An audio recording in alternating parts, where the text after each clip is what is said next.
They laughed while she cleaned the office floor, not loudly and not cruelly, just enough for her to hear. The sound followed her down the hallway, soft but unmistakable, like a reminder that some people believed she did not belong there. Elena kept her head down and pushed the mop forward in steady strokes, pretending the laughter faded with distance. It never did. Every night when the glass doors closed and the last meeting ended, the building changed its tone. The silence became heavier and the whispers grew sharper. She learned to move quietly, not because she was ashamed, but because she had learned that quiet people were noticed less, and being unnoticed felt safer. Elena worked the night shift because it paid a little more and asked fewer questions. Night work meant fewer faces, fewer stares, fewer chances to be reminded of what she used to be. She had once worn tailored jackets and carried a laptop instead of a mop. She had once spoken confidently in meetings, her ideas projected on screens and discussed by people who nodded thoughtfully. She remembered those meetings clearly, not because they were glamorous, but because she had felt useful there, needed there, respected there. Life, however, does not pause when circumstances change. A sudden illness, medical bills that stacked faster than paychecks, and a company restructuring that labeled her position non-essential, pushed her out of the world she knew. Pride did not pay hospital invoices. Responsibility did not wait for grief to pass.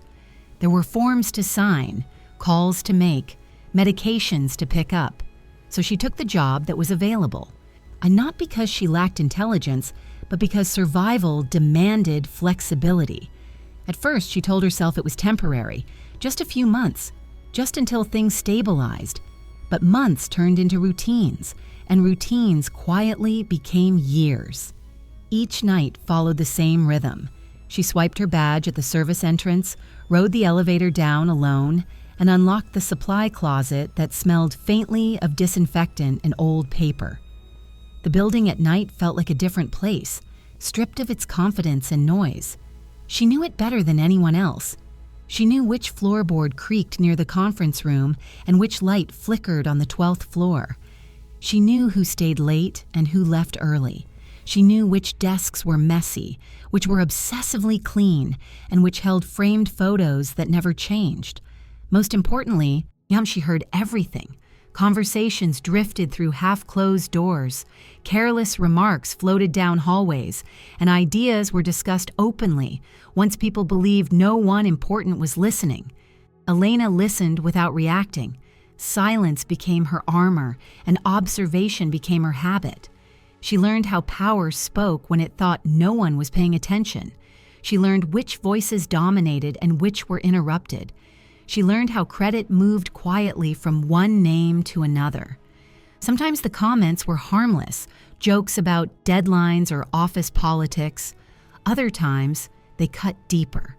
She heard her own work discussed as if it belonged to someone else. She recognized phrases, data points, and frameworks she'd created years ago.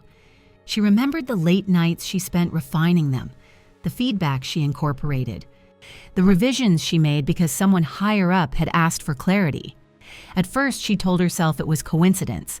Then she realized it was convenience. Her name was no longer attached to the ideas, so they were easier to reuse. She never confronted anyone. She understood something most people did not. Speaking without power rarely changes outcomes. Watching patiently sometimes does. There were nights when Elena stood still in the hallway longer than necessary, not because she was tired, but because she was listening. Listening to how decisions were made when no one believed they were being observed. She noticed how some voices were always heard first, while others waited for permission that never came. She noticed how people spoke differently when power was in the room, how confidence shifted into caution, so how honesty softened into strategy. She remembered being part of those conversations once. She remembered how carefully she had chosen her words, how she had learned to speak clearly, but not too forcefully, confidently, but not threateningly. She had learned the unspoken rules early. Be valuable, but not visible enough to make others uncomfortable. be smart, but never remind anyone of it. Those lessons had followed her quietly into the night shift, where she watched the same patterns repeat without interruption. As weeks passed, she began to understand something else. Being invisible had given her access. People spoke freely around her because they did not register her as part of the room. They spoke as if she were furniture. That assumption revealed more than any formal meeting ever had. She learned who took credit quickly and who avoided responsibility just as fast. She learned who listened only to respond and who listened to understand. And she learned which ideas mattered only when they came from the right mouth. There were moments when she considered leaving the job altogether, not out of pride, but exhaustion. The quiet carried weight, and some nights it pressed heavily on her chest. But each time she thought about walking away, she reminded herself why she stayed. She stayed because stability mattered. She stayed because showing up, even when unseen, was an act of discipline. She stayed because she refused to let bitterness decide her future. One night, the laughter came closer than usual. She was cleaning near the conference room when the door opened unexpectedly. A man stepped out, glanced at the floor, Joe smirked. He pointed casually at a small streak near the baseboard and said, "You missed a spot." His colleagues laughed behind him, not loudly but confidently. The kind of laughter that assumes agreement. Elena nodded, returned to the floor, and wiped the mark away. In that moment, something inside her shifted. It was not anger, it was clarity. She understood exactly where she stood in their minds, and she stopped hoping they would see her differently. Hope, she realized, had been quietly exhausting her. At 10:12 p.m., her phone vibrated in her pocket. She almost ignored it. Late messages were usually reminders or automated alerts. The subject line caught her attention: internal review, confidential. It had been sent to her by mistake. Her hands trembled as she opened the email, not from fear but from recognition. And her name appeared in the document, not as a cleaner, but as the original author of a proposal scheduled to be presented at the executive meeting the next morning. The proposal detailed a cost-saving strategy, a framework she had developed years earlier. She scrolled slowly, reading timestamps and attachments. Every detail confirmed what she already knew. The trail was undeniable. Her work had been taken, repackaged, and reassigned. Elena felt no rush of triumph. She felt calm. When you have already lost everything once, the fear of losing again loses its grip. She saved the email, forwarded nothing, and finished her shift as usual. She cleaned the last hallway, returned the supplies, and turned off the lights. That night, Elena slept deeply for the first time in months. The morning of the meeting arrived without drama. She dressed as she always did for work, tying her hair back into the same low bun, pulling on the same uniform.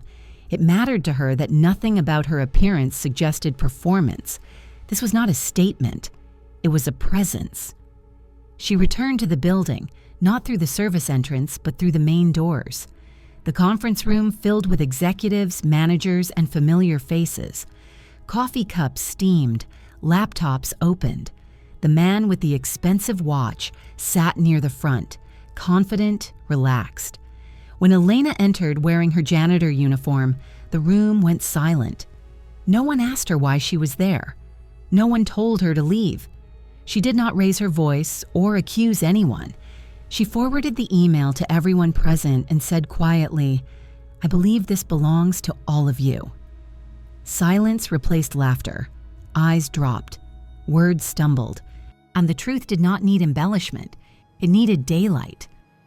The executives reviewed the documents, asked questions, and confirmed timelines. Roles shifted. Titles were reconsidered. Apologies followed, formal and carefully worded.